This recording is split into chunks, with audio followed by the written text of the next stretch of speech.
Hello, everybody. Welcome back to another live stream. We are here to preview round 6 for Aussie Rules Fantasy, and I am joined by someone at the Insight Fantasy Sports podcast. You will probably better know him as SC Horse. Welcome, mate. Thank you for coming on tonight and talking fantasy footy with me. Tommy, it's a pleasure, mate. Been playing this for a little while now, and we speak a bit in the DMs about GameDay Squad a little bit. So it'd be nice to jump on and chew the fat and all things footy coming into round 6. That's it. Well, speaking of round 6, massive name this round. Marcus Bontempelli, the big bad Bont, as I like to call him, is back. And he is a feature, or was a feature in a lot of squads last year, mate. Huge news for the Doggies. Yeah, massive news. He'll make a big difference to that midfield. And for those that think that it may adversely affect the likes of Ed Richards and those sorts of players, I'm not quite sure, because I think you'll find if Bontempelli takes a little bit of the heat off these sorts of players, they may excel even more. Yeah, it may actually benefit someone who likes to play on the outside like Ed Richards and, get some easy balls. So agree with that. But, mate, what we'll do, and for anyone that's either listening live or will be listening after this is all said and done, we're going to quickly talk about some other news for the round in terms of players, some ins and outs. We're going to get into some rankings. We're going to show off SC Horse's squad. And then, of course, we'll wrap it up with mine as well. But, mate, I was going through the games and, early on, there wasn't too much big news. One thing that I think was significant for Carlton is Pittonet not being named. So TDK sort of having that solo ruck. Harry Mackay is injured, so Kerno's going to have to do that a little bit more. And I know TDK is a huge name. Like, what a start to the season he's had. Yeah, he's been huge, hasn't he? And without the likes of Pittonet and Mackay on the side, there really isn't anyone that can carry the burden in the ruck. So are Carlton going to look to the likes of Young to maybe even back up a little bit? Yep. If they do, that's all well and good, but I think you'll find that his time in the ruck will be few and far between, and we'll see bulk minutes in there for TDK.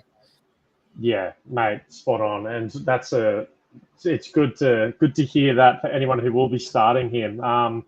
And look, going through the other games, there weren't too many big ins and outs. Look, Peatling's out for the Crows if you're looking at a bit of a pod. We talked about Bont already, and we'll maybe talk about some of the fantasy impacts that I have for the likes that you said, and also Kennedy, who's a forward in our game, and I know a lot of people have been keeping an eye on.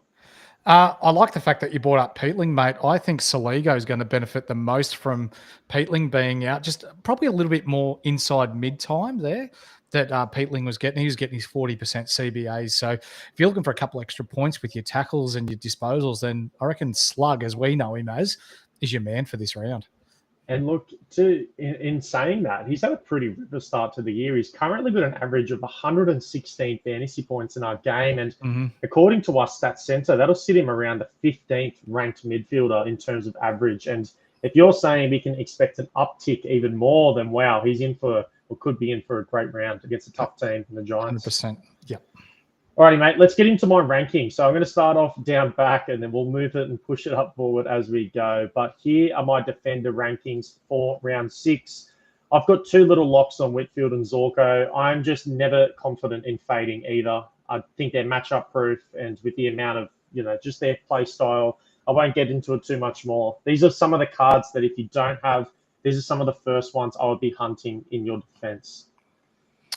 Yeah, I'm totally with you. One name that's probably going a little under the radar there is Nick Martin. He's had a pretty slow start to the year, but I think you'll find he had a nice little interview on, I can't remember what platform it was on during the week, but he's starting to get a bit more confidence in his body and the game plan that Essendon are bringing to the floor, and especially against West Coast, who give up bulk points to players that play forward of centre as well. He could be for a big uptick this week.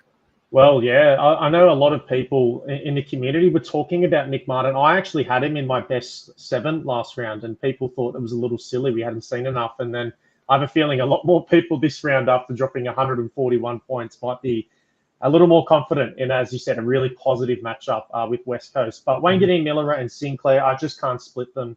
They're so good. That defender pairing. Wanganeen-Miller loves to sit at the back, get some easy ball, and Sinclair can just do a bit of everything. He can play on the ball. He can shark the contest. He's just unbelievable. So those two, that pairing, Yeah. got to get him in as well, in my opinion. Oh, 100%. And something that Wanganeen Malera has added to his game is he's averaging a goal a game this year as well, which is something he hasn't done in the past. Yes, and had 3 last round. And in the fourth quarter, sort of chucked him on the wing, played him in a very, sort of unique role. And I don't expect to see that much more from him. I think that was an attempt to try to win the game against the Giants at Norwood, but I can't see him doing that again. I think he was so damaging from his normal position that you just wouldn't want to be throwing him around the ground too often. No, spot on. Yeah. Other than that, so after those sort of 4, the top 4, I think it gets a little difficult, and it did for me in the rankings. But I went Flanders, Sheasel, and I've gone Salem, Clark, and Stewart. A big name, and I'm going to bring it up here that I've left out is Holmes. I was going to say, where is he? I think this person that's commented in Finn McGuinness is going to tag Maxi Holmes this round, and I am very, very nervous in starting him in the Monday clash against the Hawks. It is going to be wet too. We saw how damaging, and Holmes' season has been a little up and down in terms of when he gets tagged, we really see a big regression in scoring. I think he has 280 scores, but then outside of that, we've seen 3 scores, I think, plus 130. So it really is the boom and bust. And I guess the common theme is the tag. So for me, I don't think Sam Mitchell's going to want to see Maxi Holmes run around and get 30 disposals and dominate that game. No, I have a feeling that and it's hard because Smith's there as well, but I don't know about you, Horse. I think Holmes is getting the tag. Yeah, I reckon he might. Yeah. There's really not too much more to add to that except for that teams have started to work out the Hawks at the moment as well, in that they're trying to get the Hawks to kick long down the line a lot now, which is affecting their ability to get forward of the ball and play that small ball footy forward to centre. So, yeah, just an interesting watch for if you've got your Ginnivans and your Watsons and these sorts of players in your side. Yeah, for sure. And they can kick a bag on any given day, and that just catapults them up. Sheasel for me, look, got to get him in. I think his upside's too much against Carlton as well, which Carlton have been a little up and down. They're not the most positive matchup for mids, but I just think with his role and the opportunity he'll get, I'm still going to trust in him there at D7. It was really hard to cut Salem. I actually think Salem's going to have a really good round against Freo. I think we were speaking last round, Horse, but Freo play some of the quickest footy in the competition. So the ball is going to be in their defence a lot. And I think he's their primary ball user out of that spot, and he's just going to get a lot of opportunity to score. Mm-hmm. Yep, spot on. Same can be said for Dane Zorko tonight. Collingwood actually are ranked 3rd for pace on the ball as well this year. So, yeah, Zorko will get a lot of the ball down back tonight for the Brisbane ones as well. And he knows how to find it. That's for sure. Goodness, he could be in for a huge game. Yep. Clark as well. I really liked his matchup, but I don't have the confidence to start him at the moment. He's someone that was an all-star, so in our best 7 defenders last year, Horse, and he just hasn't really found his form. And again, in a game where there will be a lot of attacking, and I think they're going to get on top of the Ds, I just can't trust getting him into my squad. And then Tommy Stewart is a bit of a wild card. And the reason I put him at 10 is because I wanted to spoke about just then the implications of Holmes and potentially getting tagged. I think it opens the door for Tom Stewart to sort of step into that if he's getting tagged and to become that player, that exit player, doing all the kick-ins, etc. And, he's going to get CBAs as well and spend some time in the midfield and then roll back. So, as you mentioned, teams are trying to force the Hawks to kick long, and this guy's one of the best intercept markers in the entire game. So if they can stick to that game plan and make them play in that sort of style you alluded to, I think Tom Stewart is another really good shout, and it's really difficult and was hard to not get him into my best 7. I've currently got him at 10. For sure. Well, alrighty. Let me have a look. Any questions about defenders? I know we have Cozzy Pickett a lock again this week. Yeah, I got stick for saying Cozzy Pickett was a good start last week, Horse, and I think he's good playing in the mids. I think in time he will be, but like any footballer that comes in after missing a period of time, it takes them a couple of weeks to get going. So whether it's this week against Freo, who historically do struggle at the G a little bit, maybe this is the week, maybe it's another week, but when you got the silver service of Gawn this week, I'm sure we'll talk about him in the rucks, and with Cozzy playing a lot more midfield time now, it could be this week where he does pop off. Yeah, well, I think he's had back to I need to check his scoring, but he's had like 120, 110 and 90 as scoring so far. And for a forward, Yeah, we had a contact from the Freo Footy Club today tell us that they're pretty confident, it's not locked in yet, that they're going to go with ex-Carlton defender and Melbourne defender Oscar McDonald to back up their ruck this weekend. So if that's the case, Maxi Gawn is absolutely going to feast. Oh, yes. We will get into that a little later. I have him very, very high in my rankings for the round for that particular reason.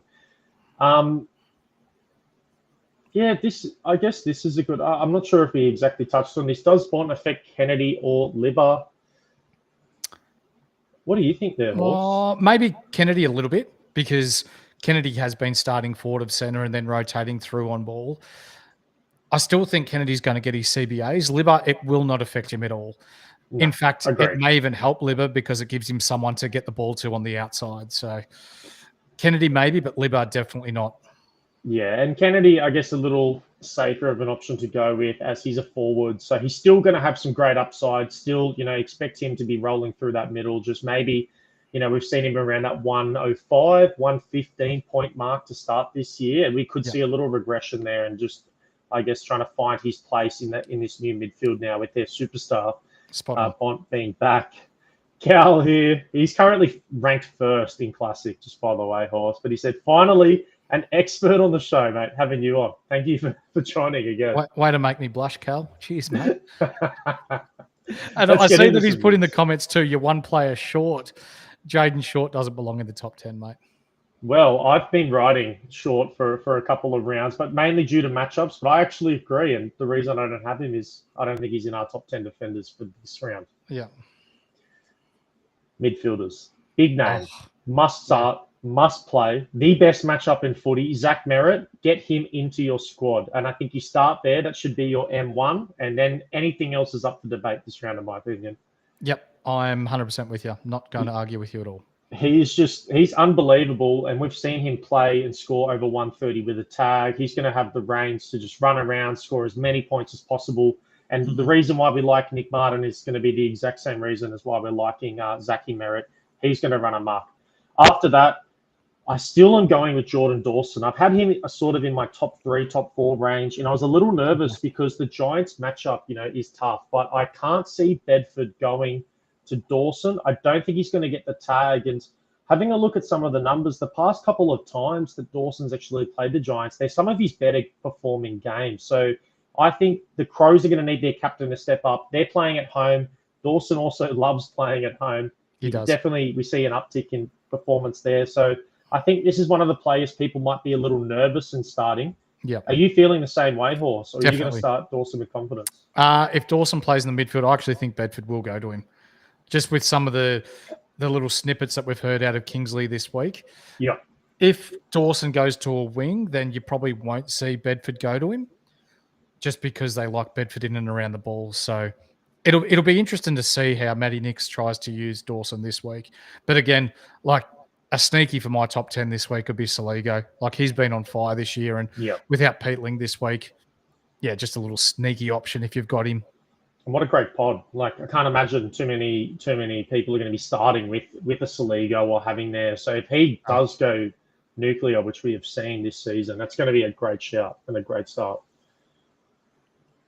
I've then gone into a Freo pairing, and I've got a comment here I'll just pull up from Auntie Booger. Doubling down on Freo, Melbourne that bad. They're actually the 3rd best matchup for mids currently to start this year. So they're not bad, but they definitely leak points. And one of the things that I expect is Brayshaw and Saronga have some awesome form, and I think they're just going to continue to do that. We've seen both of them perform extremely well in rounds together, which is pretty unique because I feel like with a lot of other duos in the league, you sort of have either one or the other sort of take the reins. But Brayshaw, I have just above Sarong, but I think both of them are in for a cracker round and going to perform extremely well, as mentioned.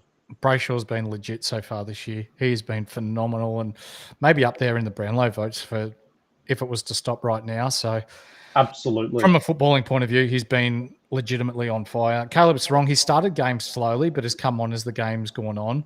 But I really like your number 5, mate. If I had that card, I'd be playing it 100% this week. Noah Anderson. Yeah, again, hunting some matchups, and I do this quite commonly with the rankings against Richmond with potentially, I think it's the second best matchup for mids, at least at the start of this year. Noah Anderson's their captain, their leader. He's really good. He loves to push forward, and I think with that upside of pushing forward and being able to get dangerous in front of goals, he's only had one goal this year, I think in 3 or 4 games the Suns have played. So if anything, I think he's due for a goal, and this is a really good matchup where I'm expecting him to get forward and to get aggressive against the Tigers. So, yeah, he's already having a fantastic season irrespective, but when he hits the scoreboard, he just gets that little bit more dangerous, and we see that uptick in points just that bit more, and then it puts him into a different class and a different level. And Richmond are terrible at Marvel as well. Yes, they don't have a good history there, do they? No. I've got to see if I've got a spare. It's the Damien Hardwick redemption game this weekend. Yes, and there's a lot on the line, isn't there? There's that's going to be a cracker watch, I must say. But alrighty, what have we got after this? We have Nick Dacos playing tonight. Last week, he really impressed me. Horse, this is someone that I had outside of my midfield, and against the Swans are traditionally a really tough midfield to score points on. But my goodness, was he unbelievable. He was quite practically unstoppable, and even with getting a tag, he still had 34 disposals, and he actually kicked 0-2, and he had a really good chance to score. So, look, if he's doing that against one of the best matchups in the competition, he's going to sneak into my squad against a really strong midfield in the Lions. That'll be at the Gabba tonight. But after this, I think it gets really interesting. Sam Walsh is one of the most informed players in the competition right now. I'm just fading him just that little bit. I don't know if I'm going to regret that because he's coming off 2 monster performances in GameDay Squad. So am I silly for doing this, Hawks? Have you got him in your best? I would actually I'd replace Sam Walsh with Georgie Hewitt, and you'll see my team later on. I've actually got a gold card in my team that I'm going with Hewitt instead of Walsh. But Hewitt's been, I don't have the numbers in front of me right now, but he's been one of the informed midfielders of the competition so far this year. Yeah, man, I can get it up. Past couple of games, 139, 130, 132, 140. So that string of games there, just unreal.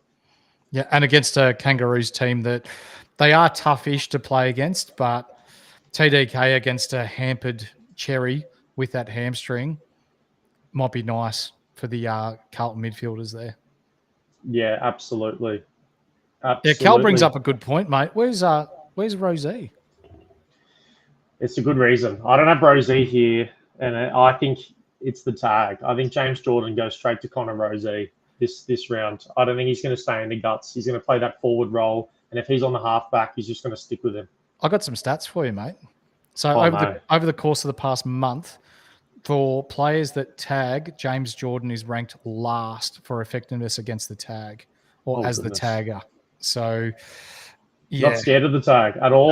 So James Jordan's tag has dropped straight off, mate. It's not a hard tag anymore. He's playing like a loose type of following, negating more than a hard pressing tag. So, which is allowing his opponents to get a lot more of the ball, as we saw with Dacos last week. Prime example. Yes, that's a good point. And look, it might be within me because Cal, one of his special cards that he has is a Connor Rosie. It's a prize card, so I never love to see him do well because I know he always gets the one up on me.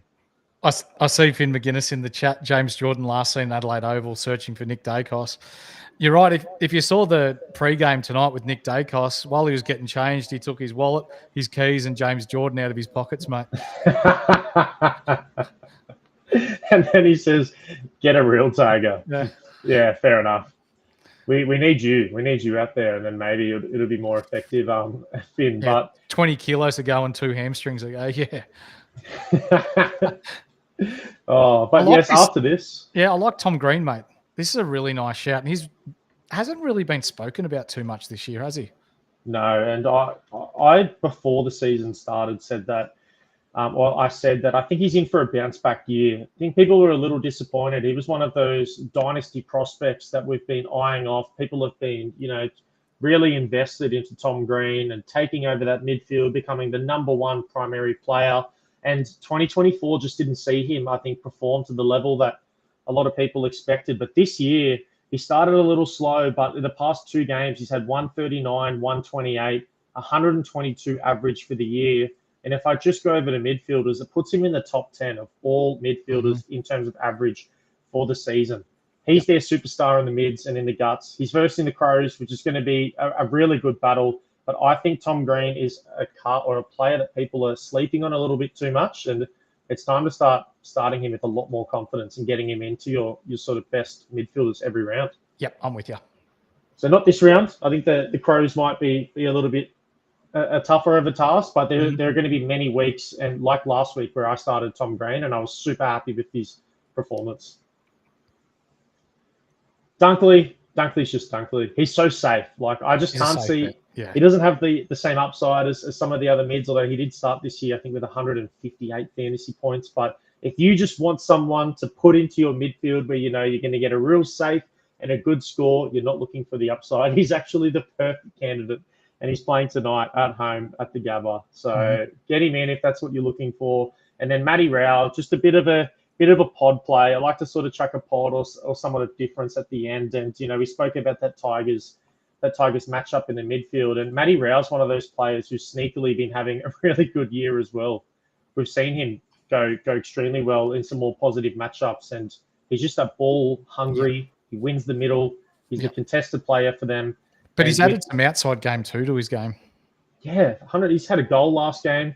His past couple performances are 117, 90, but then 147 and 128. Yep. So we have seen those ceiling scores and a really good matchup. I think he's a bit of a shout for a pod if that's what you're looking for. Yeah. He employed a athletics coach during the preseason, and you can tell it. Like when he gets the ball at stoppage and bursts away, it doesn't look like he's waddling anymore. It looks like he's actually got pace to burn. It's that grass, mate. That grass is fueling him. Has to be. Let's get into some rucks. On the last leg, Gawn, Marshall, TDK. This might change with the recent news. I was a little hesitant in making my rankings and going with TDK, but Gawn, I think, is the number 1 ruck for this round. And, of course, you touched on it before. I just can't see who's going to match up against him. No. The underdone Sean Darcy, and then they've got the likes of Oscar McDonald who are going to back him up. He's going to score big. There's no doubt about that. And I saw a comment there before about having 2 Freo midfielders in there. I think it's a good play because at stoppage, at the centre bounces, Melbourne might have the upper hand. But then around the ground, like you match Sarong, Brayshaw, Johnson against Oliver, who's not the Oliver of 2021, 2022. Yep. Petraka, who he seems a little bit off this year as well. Stream in and out as well, mid to forwards. Yep. And then Alex Neil-Bullen was a big loss for them. They've been using Sparrow as a tagger, and when you're talking taggers in the competition, he probably doesn't make the top 5. So you incorporate that, and then you got your Cozzy Pickett, who's probably your major outside player when he runs through there. They don't have the X factor that they once upon a time had. So 100%. While Gawn's still going to dominate, they probably don't have the cattle at the feet of Gawn to be able to dominate actual centre bounce clearances like they used to. For sure. And, you know, Gawn's going to be under the pump. There's probably going to be a lot of stoppages. He's going to win a ton of hit-outs. And if he can sit down the line, pick up some long entries and just do what he's been doing. He's been doing a really good job of actually getting back this year. And I think it's more of a need for the team rather than a want to be doing that, because I know he loves to push forward and try to get dangerous as well. But, yeah, I think Gawny's in for a huge round. Well, Jacob Van Ruin's been dropped as well, who was the backup ruck for Melbourne. So Bailey Fritsch has been dropped as well. And they've brought in Tom Fullerton for his first game with the Melbourne Footy Club in some time. So, yeah, pretty interesting watch that.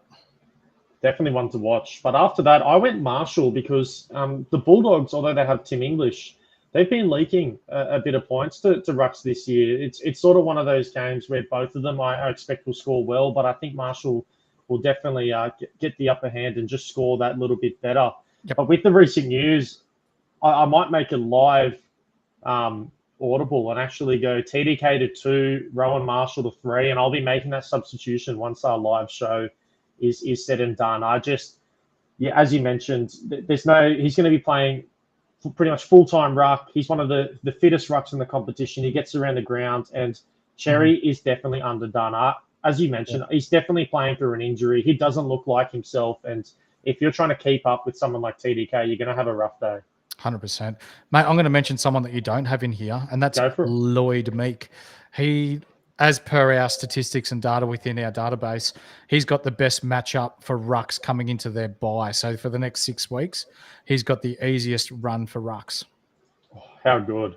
How good. Lloyd Meek is definitely an interesting one. In this preseason, I sort of had him thereabouts. But look, against the Catters, don't think this round, but I hear you. I think over the next couple of weeks, he's going to enter that conversation and become one of our top ruck options. Mm-hmm.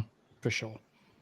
Cherry, little underdone. Have him there just because, look, when he's healthy, he's the best, but I just can't see him performing that well. So if you don't really have many other premium options, maybe it is worth it, just understanding that there is still some upside, but I wouldn't be banking on this 130 to 140 we were seeing at the tail end of last year in GameDay Squad. Spot on. Alrighty, mate, let's get into our final place. It's our forward line. I've got 2 locks, and very similar to other ones in our defense. Smith, McRae, got to get him in. That's actually my price card horse, which I'm finally starting this round in the Classic. So good. I've been I haven't been playing him as of recent, but why not? Look, I had an all-star Jordan Dawson, and I'm a big Dawson lover and believer. Okay. And I didn't expect Smith to continue this wave, but I'm fully on board. I can't ignore what I've been seeing with my own eyes. No, you watch his running patterns, mate, and he's just everywhere. And Geelong look to get the ball in his hands all the time.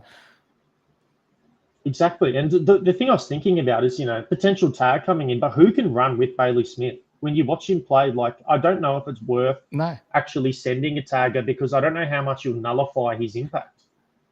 I don't think it's worth it because his disposal efficiency is pretty ordinary anyway. But when we're talking kicks and handballs and marks and all that sort of jazz, awesome. Oh, yes.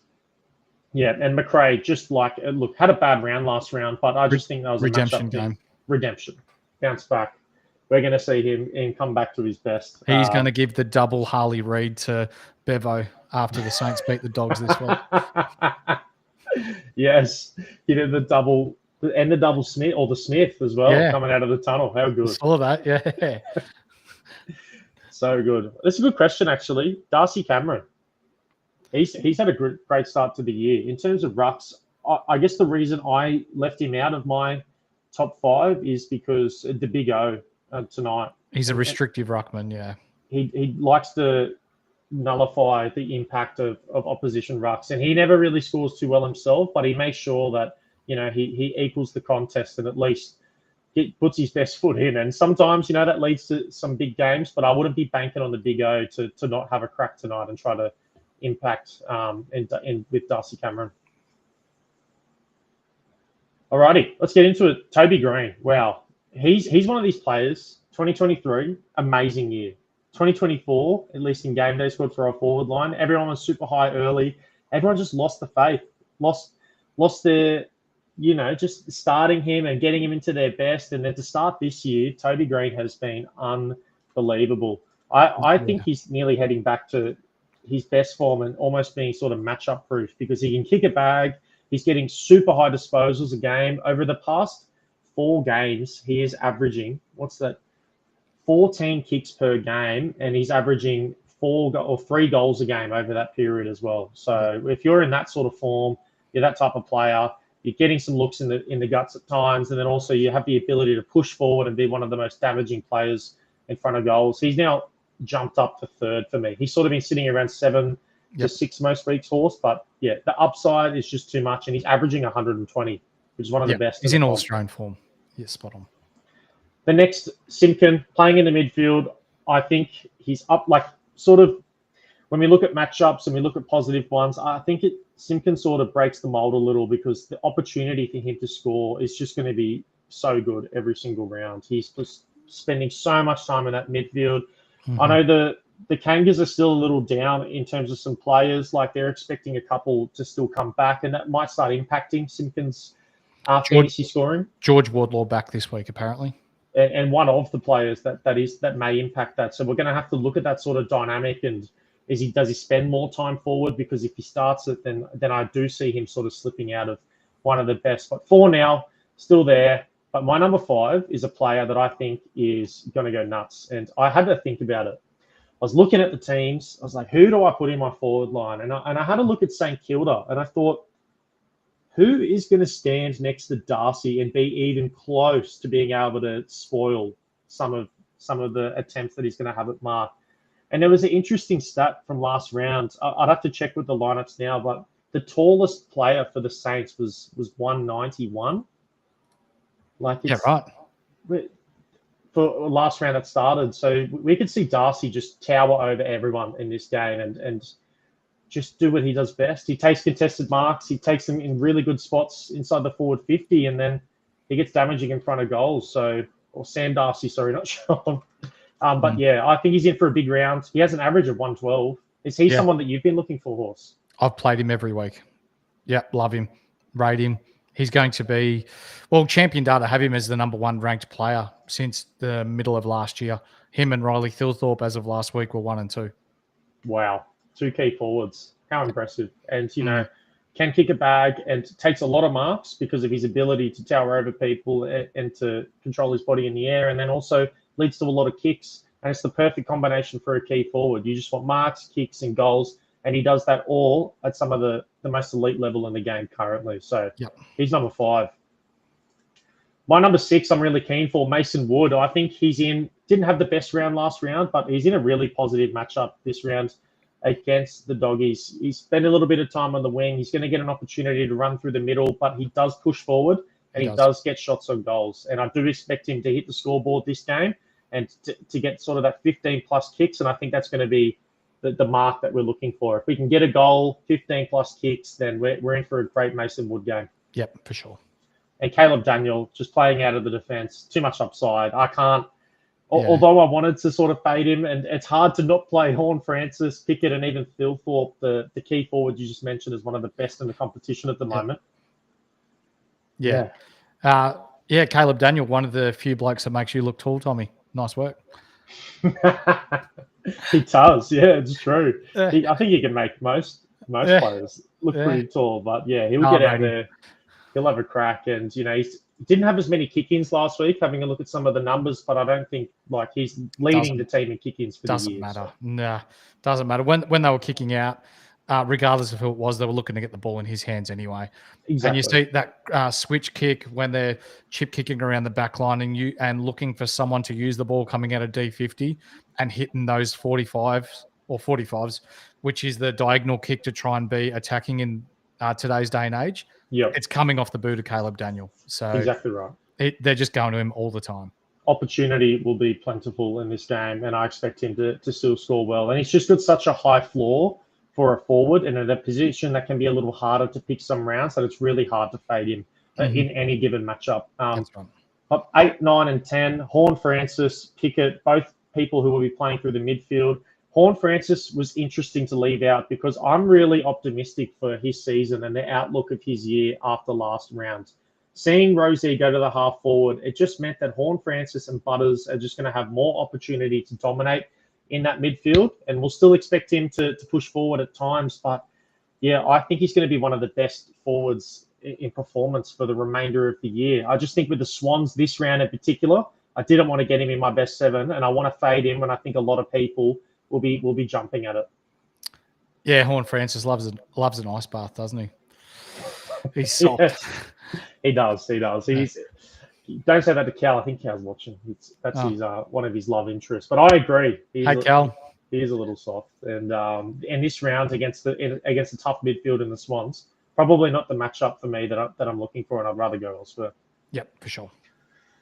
And the last 2, yes, I also mentioned Pickett. We already spoke about him, and Thilthorpe. I think it's really interesting conversation. He's a gun. He's just a jet. Oh, he's unbelievable. Cool. And last week he had a lot of nearly like what-if moments where he nearly got the ball and nearly took a mark and just sort of got spoiled. But if that's sort of the worst we're going to see from him, and that was 75, and we really didn't see him get damaging in front of goal and do any of the things that that we expect from him, then I don't expect him to have many bad games this year at all. I think he's got a really good floor of a score, and we could see him go nuts.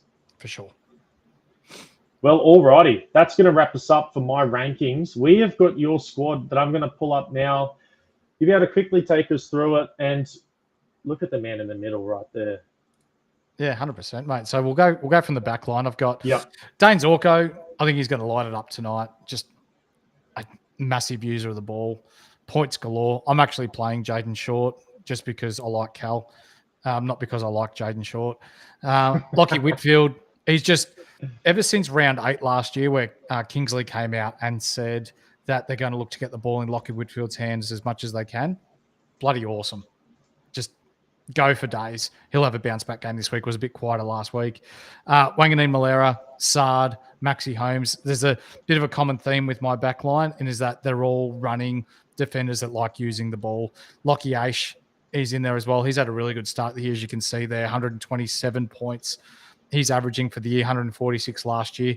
He'll continue just to be that staple down back, and he'll be the number 2 behind Lockie Whitfield down there. Love it. Yeah. Rosie, I've got in gold. That halfback flank role is just unbelievable, much like the guys in the defence. Just sign me up. Noah Anderson, I think, is going to dominate the Richmond midfield this week at Marvel. Georgie Hewitt, how can you leave him out when he's averaging 157 points per game as well? Will Ashcroft, the last 3 weeks, he's been sensational. Teams have been putting time into Lockie Neal and the likes. This has just allowed Ashcroft, Dunkley, McCluggage even just to get off the chain. So, Ashcroft, no worries at all. Caleb Sarong, happy to play him there as well. And Dunkley I've got there as well. Love it. I'm going a bit poddish with my ruck, so Gawn won't be a pod, but Sam Draper. Sam Draper. Excellent matchup. Yep, excellent matchup. And he's now the clear number 1. Essendon have named Peter Wright. They're not going to name Goldstein. Draper will be rucking for most of the day. So I really like this as a bit of a pod pick this week. And then my forward line, Lipinski likes to run the wings or run between the arcs. Yep. For the Collingwood Footy Club. Jai Simpkin, he's just an accumulator of the ball. He doesn't do anything exceptionally well, but just you look at the stats or disposals, halftime, 3/4 time, and more often than not, he's in the top 3 or 4 for North Melbourne. I'm still going to ride with Matt Kennedy because I think they may play Bont a little more forward this week, just until he gets a bit of match fitness back. Yep. Yeah. Dylan Moore, he is training with the midfield and he is going to get a lot more CBAs now. So I see his scoring going up from the 99 average we've seen so far. Love it. Sam Darcy hasn't left my team all year. Isaac Rankin, he's one I'm a little unsure about, Tommy, because if Toby Bedford doesn't go to Dawson, then he's going to go to Rankin. Exactly. So that's my iffy one. But I think if he goes to Rankin, Rankin will stay deep forward. And I think he's a better forward than what Toby Bedford is a defender. And I think he'll capitalise there. Oh, yes. Play one-on-one, sit him deep. Yep. And then Luke Parker, he'll probably, 30, 40% CBAs this week with Georgie Wardlaw coming back. But he's good enough. You're a Sydney man, mate. You know that he can hit the scoreboard. He's an accumulator. He's hard at it, loves a tackle. Oh, yes. And there's Horse's team for this round. How good. How good. Well, just so I can get it up so everyone can see, I'll quickly pull up my screen, and then that's going to wrap us up. Here we go. And look who's here. I said this is the round. This is the week. My Bailey Smith is in. But I'm loading up a little bit of salary cap, and I've gone to platinum Zachy Merritt. I'm getting that sort of 1.3 multiplier. I feel like he could be the highest scoring player for the round. So if I'm going to put it anywhere, it's well suited on him. We spoke about the revenge game. I've actually gone to gold McRae. I do see him going really well, and I'm trying to get that salary cap on players who I think are going to explode. Jordan Dawson, bit of a risk, as we mentioned. A sort of one of us will be right, and whoever's right is going to be cheering. The other one, maybe not so much. And after last round, Dacos as well. He's just so unbelievable. 155 fantasy points. What a player he is. One of the comments you got in the chat that I wouldn't mind addressing, mate, Gold Draper is wild. It is wild when you look at it on the surface, mate, but West Coast give up the most amount of points to rucks so far this year and are ranked as 18th for rucks against. So, the easiest team to score against for rucks. Absolutely. Well, everyone, Horse, thank you so much, mate, for coming on tonight, for showing us your squad, taking us all through the rankings, mate. Yeah, we appreciate you coming on and taking the time to talk some fantasy footy with us, eh? No, it's awesome, mate. Anytime. Love chewing the fat and all things footy. That's it. Well, for everyone that was here live, thank you. All the comments. Hopefully we gave you some more answers or maybe more questions with some of the rankings and everything there.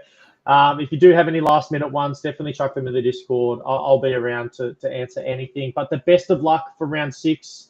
Thank you all so much for coming along. And for anyone that listens to this a little later on, hopefully you've nailed your picks in the game tonight with Collingwood taking on the Lions at the Gabba. Thank you all again.